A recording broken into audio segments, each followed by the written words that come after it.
नमस्कार मंडळी. 1 किलो सुरमई लिदी मस्त मोठा मोठा पीसेस शेतस ती स्वच्छ कर लिदी धुई लिदी तिले अर्धा लिंबूना रस लाई लिदा चौपुरतं मीठ टाक अर्धा चम्मच हळद टाकी लिदी त्यानावर आते 1 चमचा धना पावडर टाकी आणि 2 चमचा लाल तिखट टाकाना आणि थोडासा अर्धा चम्मच काळा मसाला किंवा मच्छी मसाला टाकाना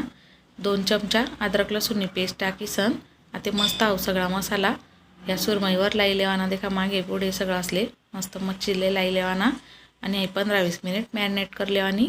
आता एक ताट में मी अर्धा कप रवा लिदा आणि अर्धा कपले थोडं कमी तांदूळनं पीठ लिधं त्यांना मग 1 चमचा तिखट चौपुरतं मीठ आणि 1 चमचा चाट मसाला टाकी सन मिक्स कर लिधं।